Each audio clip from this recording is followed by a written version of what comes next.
Hello everyone and welcome. Sorry to disappoint if you're expecting anybody else, but I hope I'm happy that you've joined us.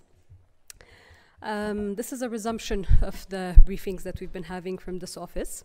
So I'll start off by the obvious with the PM Abiy Ahmed's being at the front. It has been 1 week since Prime Minister Abiy Ahmed, who's also Commander-in-Chief of the Armed Forces, has headed to the front lines to lead the troops. This move by the Prime Minister has been grossly misrepresented by some in the West that continue to grapple with the context that is unfolding in Ethiopia. To begin with, the decision to lead the troops from the front is not an escalation. Rather, it's a constitutional responsibility to preserve and ensure state cohesion, which the Prime Minister is tasked with. We have seen over the past months that the terrorist organization has been escalating and expanding the conflict into 2 other regions. Moreover, their members, based in the US, have openly declared efforts to overthrow a democratically elected government by force. Relatedly, the same individuals based in the US leading treasonous efforts to topple an elected government violently have also been in discussions with former and current Western diplomats, conspiring in a leaked video to overthrow the government. With these overt sinister schemes at regime change and attempts at an unconstitutional change of government, the Ethiopian Defense Forces have launched a counter-offensive on the terrorist organization, and the Prime Minister is now leading this from the front. His decision to join the army in the battlefield does not mean a change on the government's principled position of a peaceful solution to this conflict. Rather, averting the conspiracy of terrorist organizations working in collaboration with their foreign allies is a threat to the constitutional order of the state. His decision has inevitably boosted troop morale and emboldened the people of Ethiopia to unite and to resist and to push back the threat of the terrorist organization. In the past few days alone, great strides have been made in forcing the TPLF to relinquish their occupation of key areas, particularly Kasagita, Chifra, Burqa, and the advance on the Mille front in the Afar region by the terrorist forces, which was aimed at choking off the entire country from the main corridor for goods entering into the country, has also successfully been thwarted, with further advances being made by government forces as we speak. The Prime Minister has also made a call today, if you note, this call is being made to TPLF fighters to surrender peacefully and end the needless loss of a generation of Tigrayan youth, which are being driven into the forefront by the TPLF. This call is also an extension of the several similar calls that have been made by the federal government early in the conflict, if you recall, and is aimed at halting further bloodshed. To the second point that I'd like to share with you today is in terms of the state of emergency gains. It has been about 3 weeks since the enactment of the nationwide state of emergency. As has been shared several times, the state of emergency has been put in place as a preventive measure for sinister actions planned by the terrorist organization in Addis Ababa as well as other parts of the country. The proclamation has been enacted to avert the threat against the national existence and sovereignty, considering the scale of the killings, the looting, and other cruel and humane attacks that have been perpetrated by the terrorist organization as well as its affiliates in predominantly the northern part of the country as well as other pockets.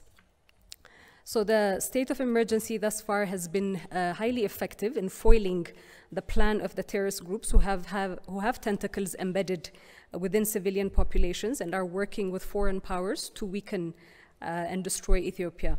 Just to give you an example of how effective the state of emergency has been, so far through searches undertaken, small arms and light weapons, combat communication equipment, uniforms stolen from the armed forces and federal forces, and federal police, fake ID cards, foreign passports, counterfeit currency, foreign and local currency beyond legal limits have been seized in these searches by the security apparatus.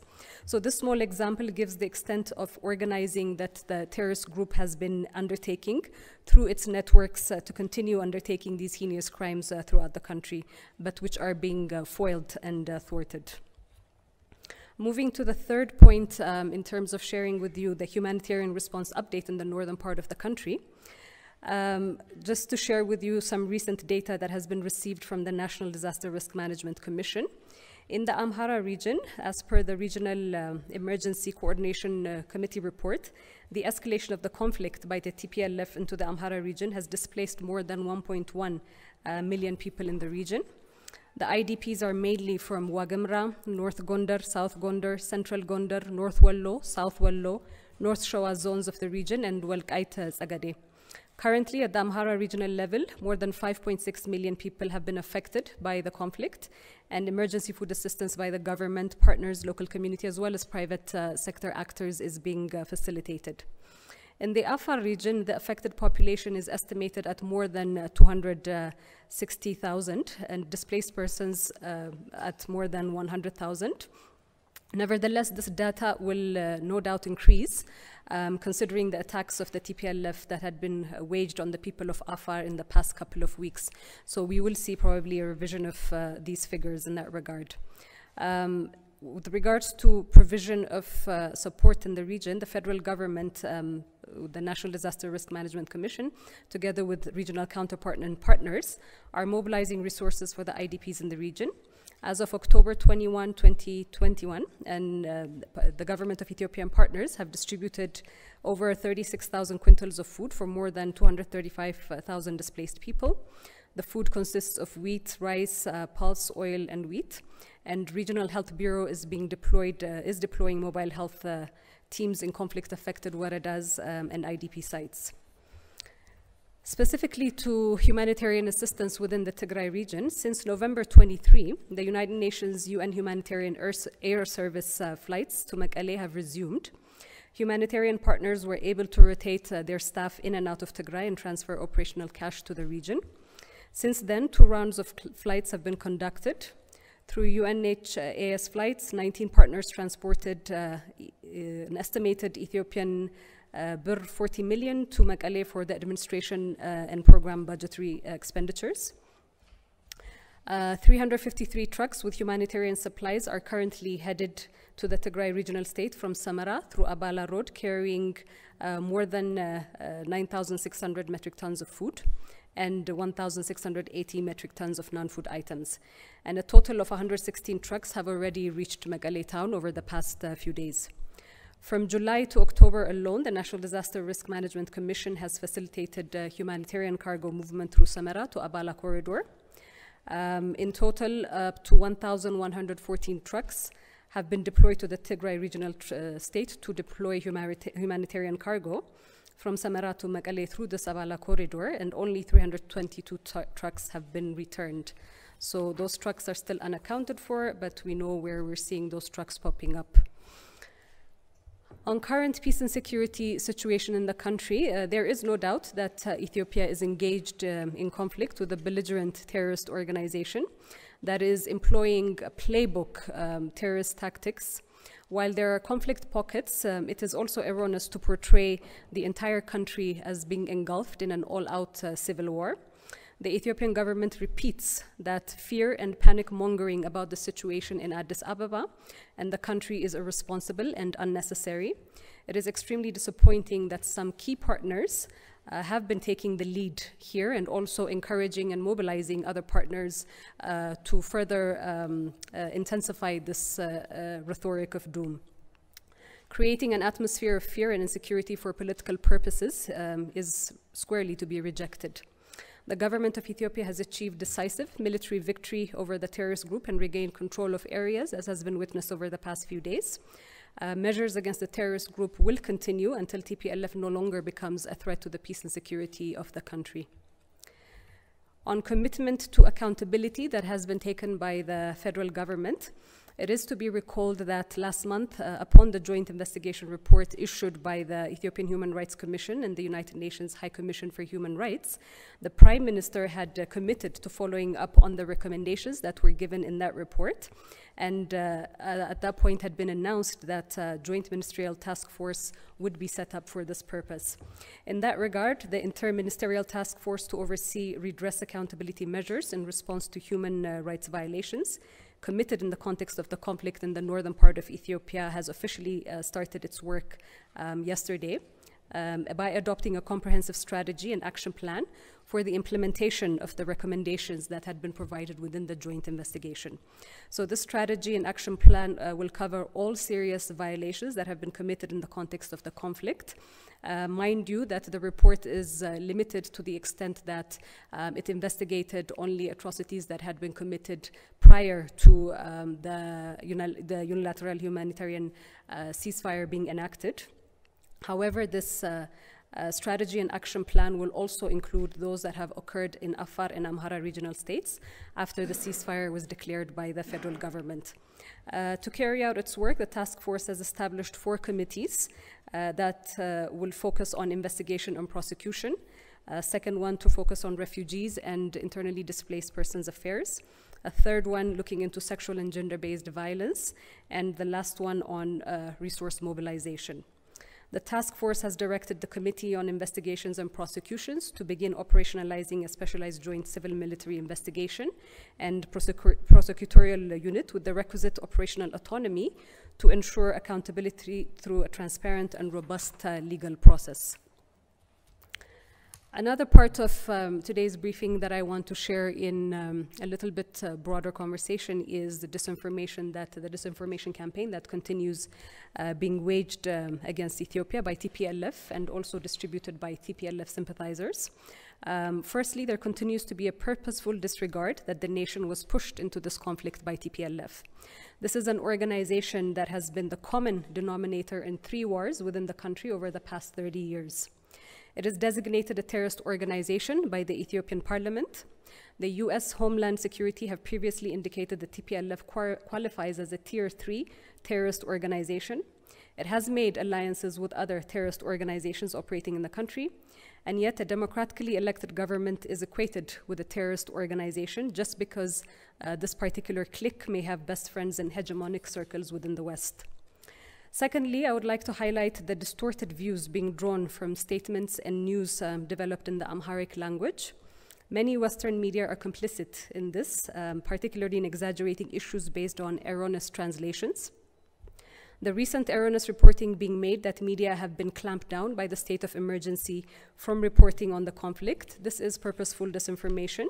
The state of emergency prohibits unauthorized entities from announcing battlefield or battlefront activities which have not been verified through the appropriate security sector channels.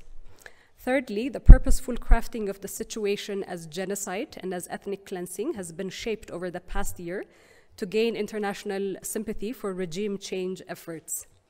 To bring facts to the fore, the TPLF attacked Ethiopia's Northern Command, as we all recall, November 3rd, leading to November 4th. And by November 4th already, before even the National Defense Forces were mobilized to enter into the Tigray region for the rule of law operations that had been enacted, we would see that TPLF digital activists had already taken to Twitter to start shaping the narrative and declaring genocide. Now we see this through their foreign allies further shaping the narrative globally to facilitate intervention, while the war has not been in the region for 5 months now. And this is something that we want to reiterate again. The focus is still within a conflict in the Tigray region, whereas the National Defense Forces have actually vacated from the Tigray region as of end of June 2021. The war is now in the Amhara and Afar regions, and not enough attention is being paid in this regard. So if any entity is committing ethnic cleansing, it is the TPLF, as it has been sending human wave after wave into the Amhara and Afar regions to fight.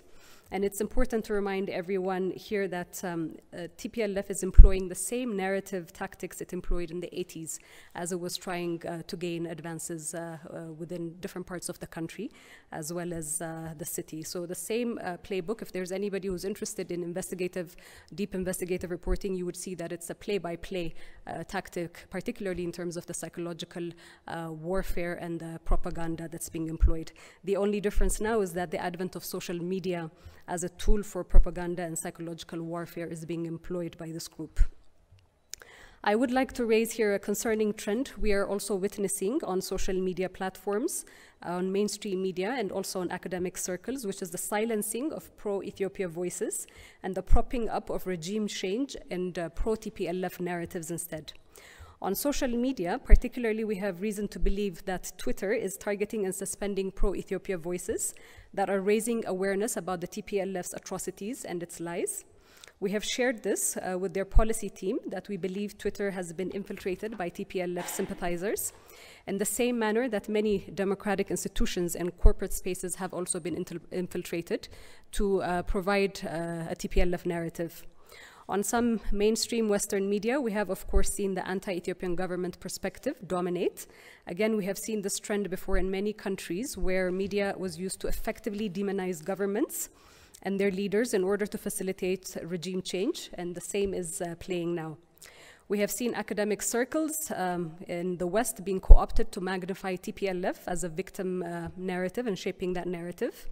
And this is just the tip of the iceberg that we're sharing with you, but it's evidence that various democratic spaces are being captured to facilitate the ground for regime change under the pretext of humanitarian assistance, human rights, and democracy. We have seen this playbook in Libya and many other countries that have been destabilized purposely through these kind of overtures. A message to share for some members of the international community. There is no substitute for working with the sovereign elected government of Ethiopia. Any talk of an unelected and elite group's orchestrated transitional government or regime change is reckless and futile. The Ethiopian political system and the government offers, or the offer of a national dialogue, provides all the room that is needed to accommodate contestation with opposition groups. The space has opened up over the past 3 years and has remained as the go-to platform in order to do that, not necessarily through violent means. They cannot illegally and subversively contest the emerging democratic order. Again, another message is to cease the selective outrage. TPLF should not be positioned as a legitimate favorite because they once dominated the politics, that they once dominated the economy as well as the military of the country, and because they have laid out networks of convenience which are being employed in shaping a false narrative globally. They are still a terrorist organization to millions of Ethiopians, employing the same tactics that similar organizations in the international community has been fighting off in other parts of the world under the banner of national interest, democracy, and regional stability. A final call is being made to Ethiopians within the diaspora, and this is to continue raising your voices in a united manner as you have done so. There is a time and a place for ideological differences and opposition, and not at this point in time when the existence of your country is being tested by forces far and near. As the Ethiopian Christmas holiday is upon us, Ethiopians in the diaspora are being challenged to come home for Christmas, 1 million diaspora by January 7th, 2022. So with that, I will open it up for any questions that you may have on issues that have been raised. Let's start from this end. Grum. I'll come back to you. You can start with you, Grum.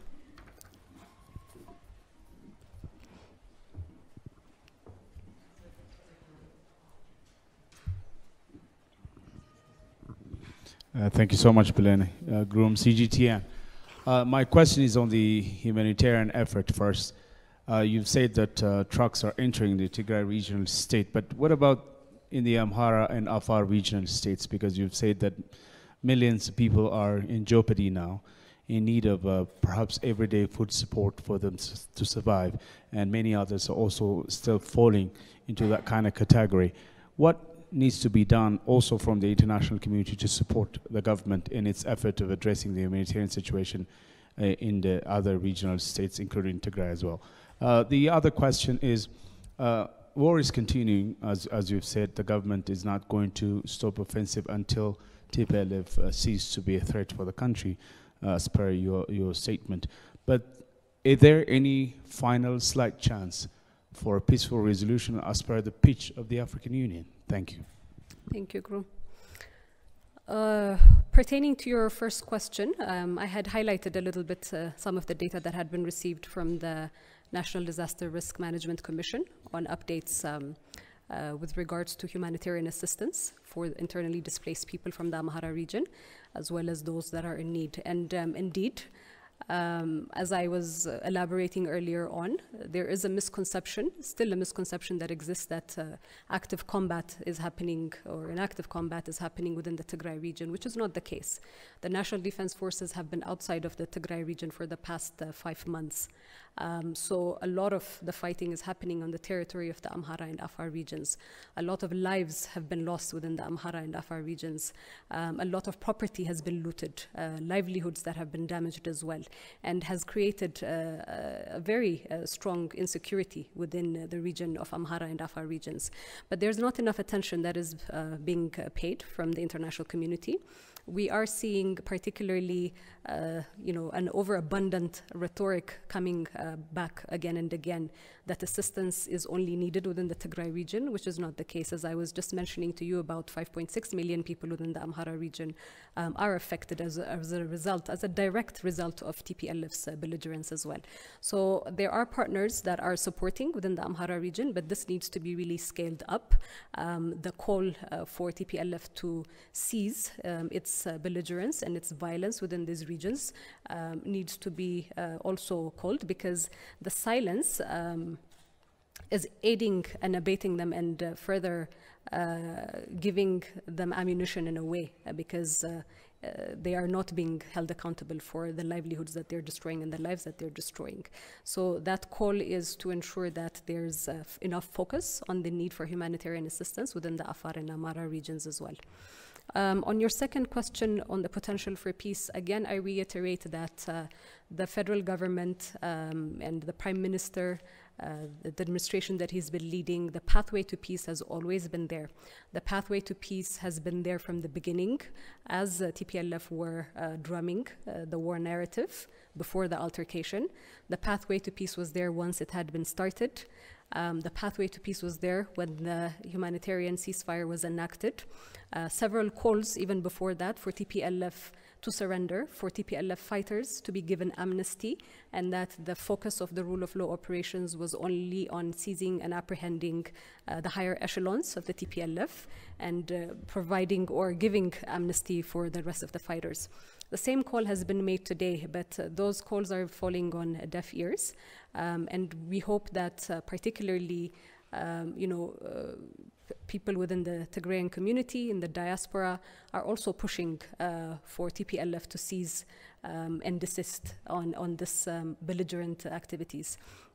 But pertaining to particularly what you're saying with President Obasanjo's or former President Obasanjo's efforts, Ethiopia in principle still supports that process. This is something that we have been championing from the beginning, that it is being owned through an African process. His Excellency has been doing various consultations. He's been here, he's traveled to Mekelle, he's met with the higher leadership of the federal government, and these consultations will continue. But one thing that we have to emphasize is that one size fits all kind of solution does not work. From the beginning, we have been talking about context, because one of the clear things that the international or some sections of the international community keep making a mistake is that for them, Ethiopia or the current issues in Ethiopia began as of November 3rd, 2020.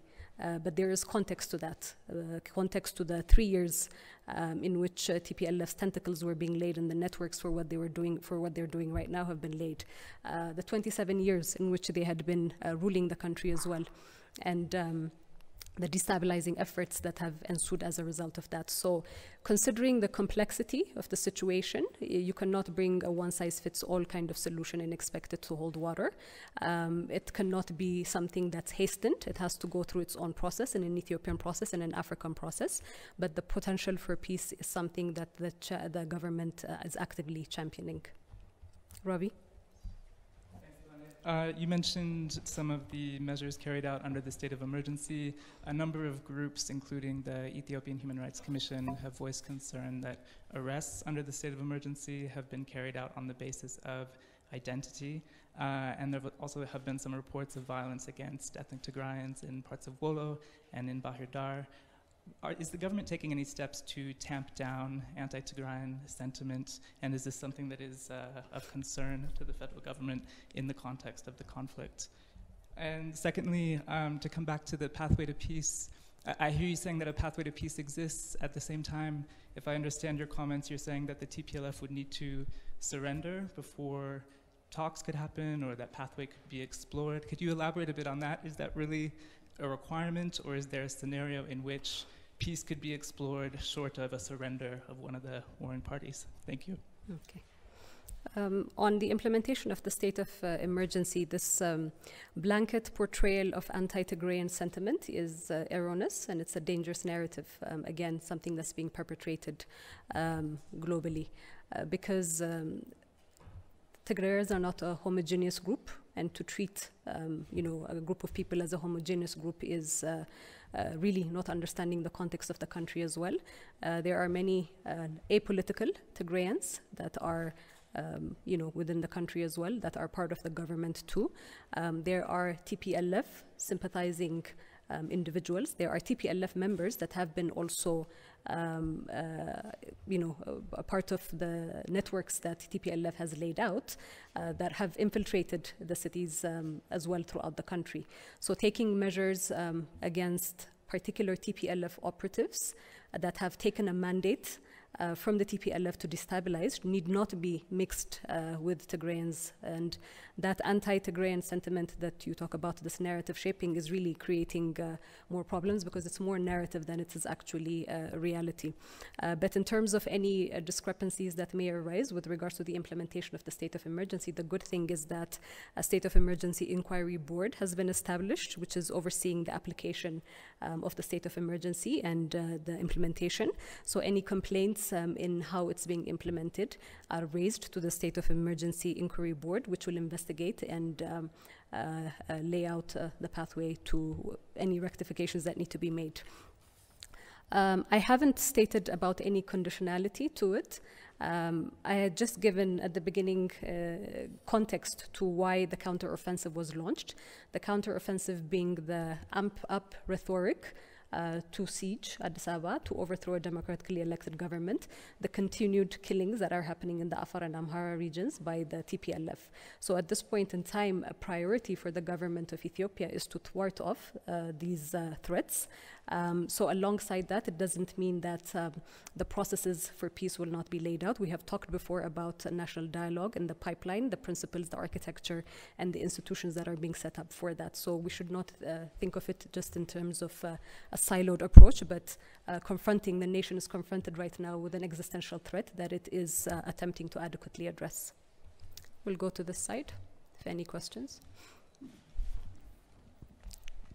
Iskander.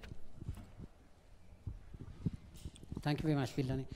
Taking you to the point you alluded to earlier, it has been a week since the Prime Minister left for the battlefield to lead the army from there. How long will he be away from routine government business? And on the peaceful solution that you alluded to earlier, had there been any proposal presented to the government by the African Union High Representative Olusegun Obasanjo? Thank you. Okay. Iskander, I can't really specify in terms of a timeline. There are a lot of victories that have been registered over the past few days. We expect some more over the next few days as well, so I cannot put a timestamp in terms of the Prime Minister's being at the forefront leading the troops. With reference to the peaceful solution that you mentioned in terms of whether there is any kind of proposals that have been put forward, the representative of the African Union, His Excellency Olusegun Obasanjo, is still in consultations with different groups as well. So he will be returning. He's been coming and he's been going, talking to different stakeholders as well. So we imagine that on his next round that he would come with the proposals that would be conferred with the appropriate bodies within government. Okay, take one question from here. You mentioned the movement of trucks into Tigray. Thanks, hi. You mentioned the movement of trucks into Tigray in the past week. My understanding was there hadn't been any going in since October the 18th. Could you explain why that is and what's changed to enable them to start moving again in the past week? You also mentioned foreign powers or foreign countries which are working with the TPLF to weaken and destroy Ethiopia. Could you specify which foreign powers you believe are are doing that? Thank you. Thank you, Tom. The first question that you were talking about with the effect of humanitarian trucks not going in, it has been shared before as well. The belligerence of the TPLF, particularly on the corridor leading through to Afar and to the Tigray region, has been, I mean, you've noted over the past few weeks the attempts that the TPLF have been trying to make, or the advances they've been trying to make to choke off the corridor from the Afar region coming into the other parts of the country. So for the same reasons, there has been that skirmish, but now that the federal forces have been advancing and been clearing that area as well, it has opened up, and I think even USAID has attested to the fact that some of these trucks have started moving into there. On your second question, I don't need necessarily to specify it. I think the forces know who they are, so I would leave it at that. Adra?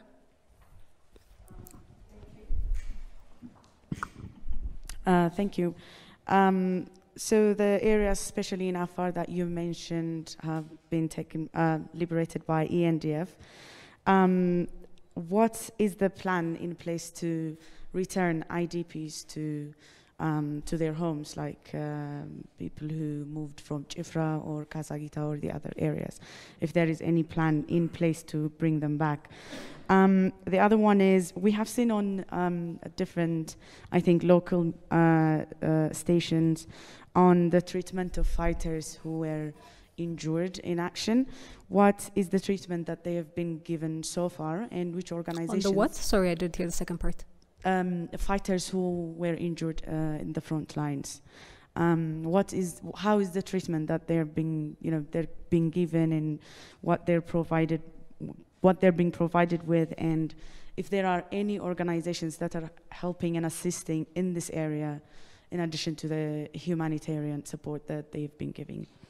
Thank you, Hadra. On your first question, I mean, this is still an active operation in so many of these areas. So while the priority at this point is thwarting off and pushing back the TPLF, the other work in terms of reinstituting or placing people back into their original locales is something that would be worked in the pipeline. I don't have any further details to give you other than that at this point in time. With reference to injured, who's taking care of them? Primarily the government of Ethiopia, primarily the Ethiopian people.